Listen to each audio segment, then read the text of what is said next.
Halo semua, selamat datang di channel Kimiaverse. Di video kali ini, kita akan melanjutkan video pembahasan mengenai soal Olimpiade di bidang kimia tingkat kabupaten kota pada tahun 2015. Pada video kali ini, kita akan fokus membahas 3 soal esai terakhir, yaitu soal esai nomor 3 sampai nomor 5. Baiklah, tanpa berlama-lama lagi, langsung saja kita mulai dari soal nomor 3. Soalnya yaitu, suatu padatan A dipanaskan dalam wadah tertutup. Pada suhu T, padatan A tersebut terurai membentuk gas P dan gas C. Penguraian A tersebut mencapai keadaan kesetimbangan pada saat perbandingan molar B sama dengan berbanding molar C sama dengan 1:2. Menurut persamaan, A menjadi B plus 2C.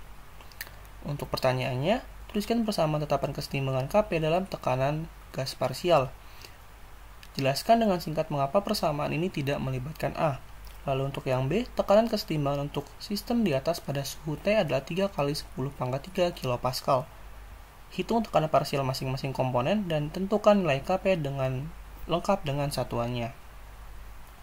Untuk menjawab soal ini, yang perlu kita ingat adalah fasa yang digunakan dalam kesetimbangan, khususnya mencari nilai Kp, hanyalah senyawa dalam fasa gas saja. Oleh sebab itu, hanya senyawa B dan C yang dimasukkan ke dalam persamaan. Untuk pertanyaan A.1 adalah menentukan tetapan Kp. Nilai Kp sama dengan tekanan parsial B dikali dengan tekanan parsial C pangkat 2. Nah, ini merupakan jawaban pertanyaan A.1.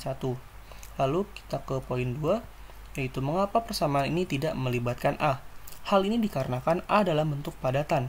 Padatan tidak ikut dalam pernyataan kesetimbangan karena konsentrasinya tetap atau konstan selama reaksi berlangsung, sehingga tidak mempengaruhi nilai tetapan kesetimbangan. Selanjutnya kita masuk ke pertanyaan yang B.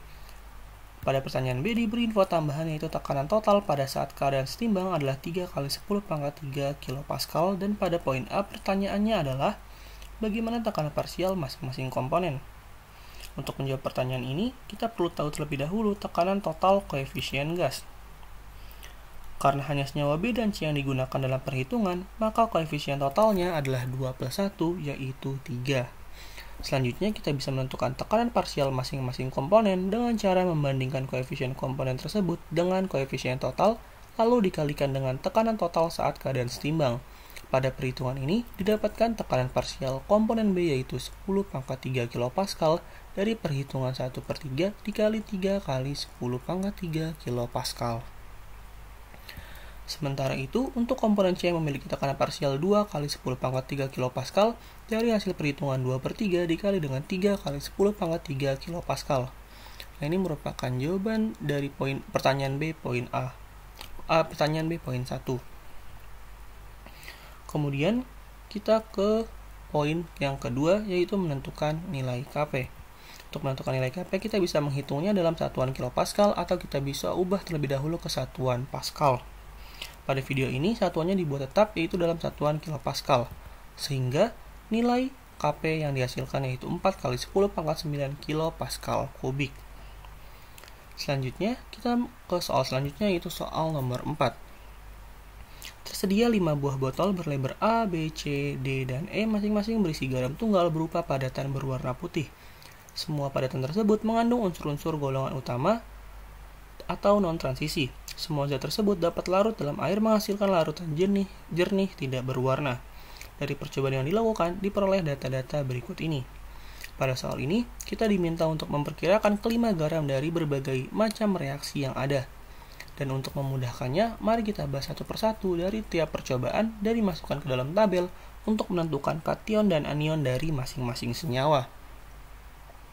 Dari percobaan pertama, larutan E dapat mengubah warna lakmus biru menjadi merah, sedangkan larutan D dapat mengubah warna lakmus merah menjadi biru. Dari percobaan 1, kita mendapatkan informasi bahwa larutan E bersifat asam karena dapat memerahkan lakmus biru, sehingga garamnya terbuat dari basa lemah dengan asam kuat. Kemungkinan kationnya yaitu NH4+ atau Al3+. Selain kedua kation tersebut, kation lain dari golongan utama berasal dari basa kuat, sehingga hanya 2 kation tersebut yang memungkinkan. Sementara itu, larutan D bersifat basa karena dapat membirukan lakmus merah, sehingga garamnya terbuat dari asam lemah dengan basa kuat.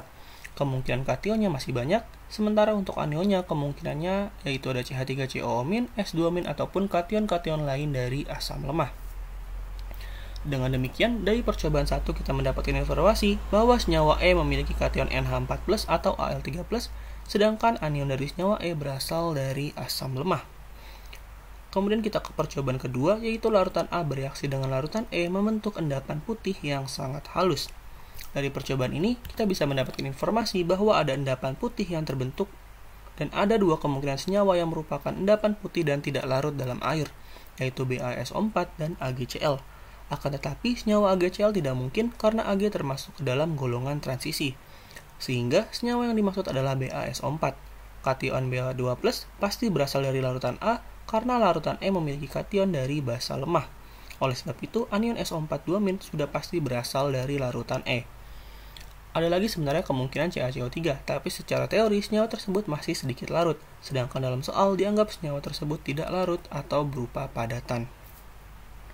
Oleh sebab itu, dari percobaan 2 kita mendapat informasi bahwa anion senyawa 5 adalah SO4-2- dan kation dari senyawa A adalah Ba2+. Lalu kita ke percobaan ketiga, yaitu larutan A bereaksi dengan larutan B membentuk endapan berwarna yang larut dalam air panas. Dari percobaan ini, kita mendapat informasi bahwa endapan putih yang larut dalam air panas kemungkinan adalah senyawa PbCl2, karena senyawa ini sedikit larut dalam air, tetapi larut dalam air panas. Kation Pb2+ merupakan kation dari larutan B, karena larutan A kationnya Ba2+ yang didapatkan dari percobaan kedua, sedangkan untuk Cl- merupakan anion dari larutan A. Dari informasi ini, kita mengetahui anion dari senyawa A yaitu Cl-, sehingga senyawa A merupakan senyawa BaCl2. Lalu kita juga mendapatkan informasi bahwa kation dari senyawa B yaitu Pb2+. Selanjutnya masuk ke percobaan keempat, yaitu larutan B bereaksi dengan larutan C membentuk endapan kuning. Dari percobaan ini, kita mendapatkan informasi bahwa endapan kuning tersebut ada beberapa kemungkinan, seperti PbI2, AgI, dan CDS. Tapi yang paling memungkinkan adalah PbI2, karena senyawa lainnya berasal dari golongan transisi. Kation Pb2+ tetap berasal dari larutan B sesuai informasi dari percobaan ketiga, sedangkan anion imin berasal dari larutan C. Dari percobaan 4, kita mendapatkan informasi bahwa anion senyawa C yaitu imin. Kemudian, kita ke percobaan kelima, yaitu larutan B bereaksi dengan larutan D membentuk endapan berwarna hitam. Dari percobaan ini, kita mendapatkan informasi bahwa endapan hitam yang dihasilkan kemungkinan berasal dari senyawa sulfida seperti NiS, FeS, COS, dan PbS. Tetapi karena PbS merupakan satu-satunya senyawa yang bukan dari golongan transisi, maka senyawa ini kemungkinan merupakan senyawa yang dimaksud.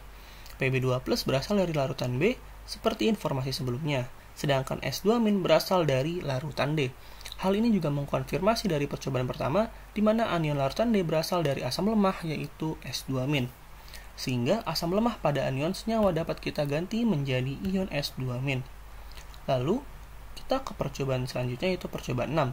Larutan C dicampur dengan larutan D dan larutan E tidak menghasilkan endapan. Dari percobaan 6 tidak menghasilkan reaksi sehingga belum ada informasi tambahan yang bisa didapatkan. Selanjutnya masuk ke percobaan 7, yaitu padatan E bereaksi dengan basa kuat membentuk gas yang berbau khas dan mengubah lakmus merah basah menjadi biru. Dari percobaan padatan E bereaksi dengan basa kuat menghasilkan gas berbau khas. Kemungkinan kation yang dimaksud adalah NH4+, karena menghasilkan gas amonia yang berbau khas. Al3+ tidak mungkin, karena jika direaksikan dengan basa akan menghasilkan endapan dan tidak mempunyai bau khas.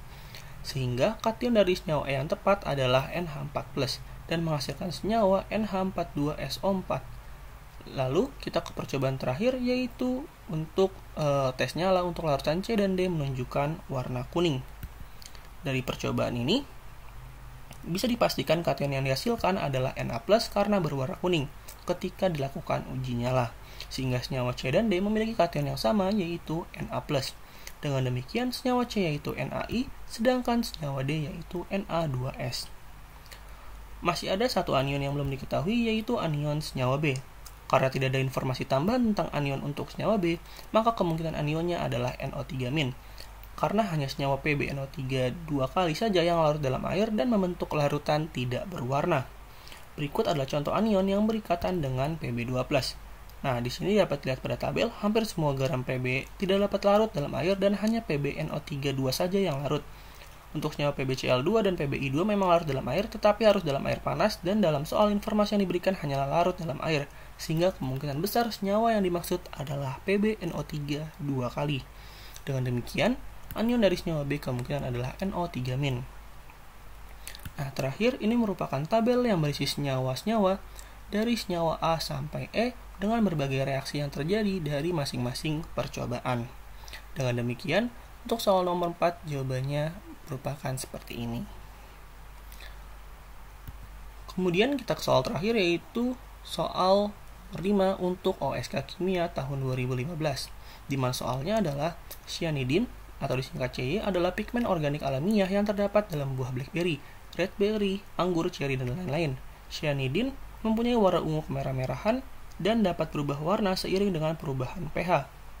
Dalam larutan, pada pH rendah cyanidin atau CY berada sebagai CH+ yang berwarna merah, sedangkan pada pH tinggi berada sebagai CY yang berwarna ungu. Nah, pada soal ini terdapat 4 pertanyaan, di mana pertanyaan pertama atau pertanyaan A yaitu tuliskan persamaan untuk tetapan disosiasi asam Ka dari CYH+. Nah, untuk nilai Ka penentuannya sama seperti penentuan nilai Kc pada materi kesetimbangan, di mana konsentrasi produk dibagi dengan konsentrasi reaktan. Dengan demikian, nilai Ka pada soal ini yaitu Ka sama dengan konsentrasi Cy dikali konsentrasi H+, dibagi dengan konsentrasi CYH+. Selanjutnya, kita masuk ke soal yang B. Untuk soal yang B, dalam suatu buffer pH 5 rasio dari bentuk merah ke bentuk ungu adalah 1:5. Hitunglah nilai Ka untuk soal ini. Dari soal ini kita bisa mendapatkan konsentrasi H+ dengan mengkonversi nilai pH dan mendapatkan nilai konsentrasi H+ adalah 10⁻⁵. Lalu perbandingan konsentrasi merah banding ungu yaitu 1:5, di mana nilai 1:5 ini yaitu perbandingan konsentrasi CYH+ dengan konsentrasi CY. Dengan demikian nilai Ka-nya adalah 5 dikali 10⁻⁵ dibagi 1, di mana 5/1 didapatkan dari perbandingan ungu dengan merah, sehingga didapatkan nilai Ka yaitu 5 kali 10⁻⁵. Kemudian kita masuk ke pertanyaan yang C, yaitu hitunglah rasio bentuk merah terhadap bentuk ungu dalam buffer jus buah pada pH 3 dan perkirakanlah warnanya. Pada soal ini diminta untuk menentukan perbandingan merah dengan ungu, yang artinya perbandingan antara konsentrasi CH+ dengan konsentrasi CY. Dari pH 3 didapatkan konsentrasi H+, yaitu 10⁻⁵, sehingga dengan memodifikasi rumus Ka, kita bisa menentukan perbandingan merah dan ungu. Dari rumus Ka, kita bisa mengkonversinya menjadi perbandingan konsentrasi CH+ dengan CY sama dengan konsentrasi H+ dibagi nilai Ka. Lalu setelah memasukkan angkanya, didapatkan perbandingan 20:1, 20/1 atau 20:1. Dengan demikian, perbandingan merah ungu atau perbandingan konsentrasi CH+ dengan CY adalah 20:1.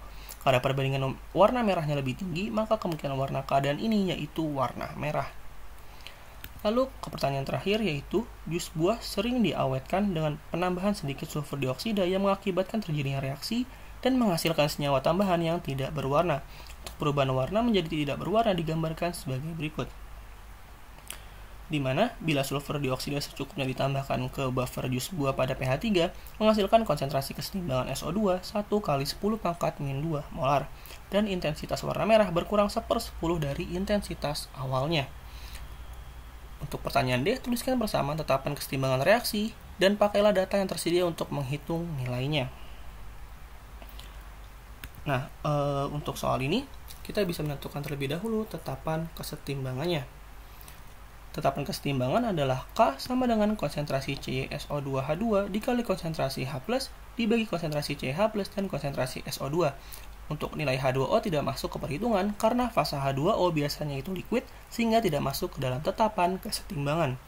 Lalu nilai kesetimbangannya dapat dicari dengan mencari nilai konsentrasi H+ terlebih dahulu. Dari pH 3 dapat diketahui konsentrasi H+-nya adalah 10⁻⁵. Lalu pada soal ada pernyataan bahwa intensitas warna merah berkurang 1/10 dari intensitas awalnya, sehingga kita bisa menganggap intensitas awal warna merah yaitu X, dan karena berkurang 1/10 maka X dikurang 1/10 X menjadi 9/10 X. Untuk lebih jelasnya bisa dilihat dari persamaan reaksi berikut.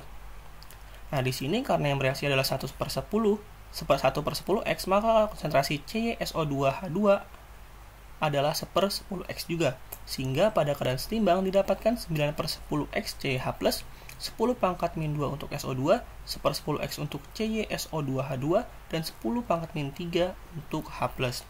Lalu kita bisa masukkan nilai-nilai tersebut ke tetapan kesetimbangan, sehingga mendapatkan nilai ketetapan kesetimbangannya adalah 0,011. Mungkin sekian untuk video mengenai pembahasan soal OSK Kimia untuk tahun 2015. Semoga bermanfaat, dan apabila ada hal yang ingin didiskusikan bisa kita diskusikan bersama di kolom komentar. Jangan lupa juga untuk melihat video lainnya terkait pembahasan OSK Kimia untuk tahun-tahun lainnya. Sampai jumpa di video selanjutnya. Terima kasih.